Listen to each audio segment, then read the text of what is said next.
Have you ever felt trapped by family manipulation? Maybe guilt, control, or constant criticism made you question yourself, even your worth.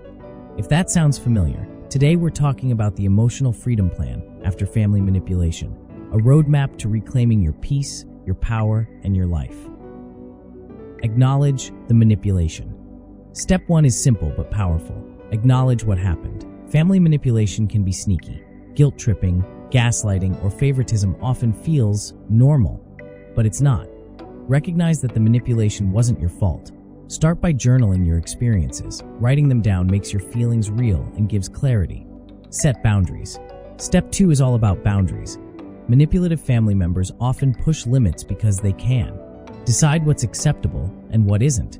Maybe it's limiting contact, refusing toxic arguments, or clearly saying no when you need to. Remember, boundaries aren't punishments. They're your shield to protect your mental and emotional health. Process your emotions. Next up, process your emotions safely. Feeling angry, sad, or confused is normal after manipulation. Don't bottle it up. Talk to a therapist, join a support group, or express yourself through journaling or art. By acknowledging your feelings without judgment, you reclaim your story and remind yourself that your reactions are valid. Step 4 is rebuilding your self-trust and self-worth. Manipulation often leaves you doubting your judgment. Take back control by making your own decisions, celebrating small victories, and practicing positive self-talk. Every step strengthens your inner compass and reduces the power of toxic voices. Forgiveness and detachment. Step 5 might sound tricky. Forgiveness and detachment. But here's the truth. Forgiveness doesn't mean excusing harmful behavior. It's about letting go of resentment for you.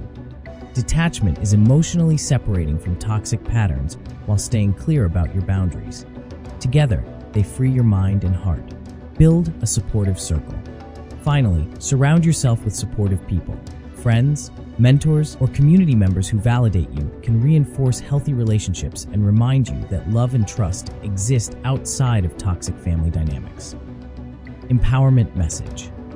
Recovering from family manipulation isn't easy, and it won't happen overnight, but it is possible. By acknowledging the harm, setting boundaries, processing emotions, rebuilding self-trust, practicing forgiveness, and nurturing positive relationships, you can create your very own emotional freedom plan. Remember, your peace is worth it. Your life is worth reclaiming, and the power to heal, that's already in your hands. If you found this helpful, like this video, subscribe for more guidance on mental health and personal growth, and comment below. What's one step you're taking today to reclaim your emotional freedom?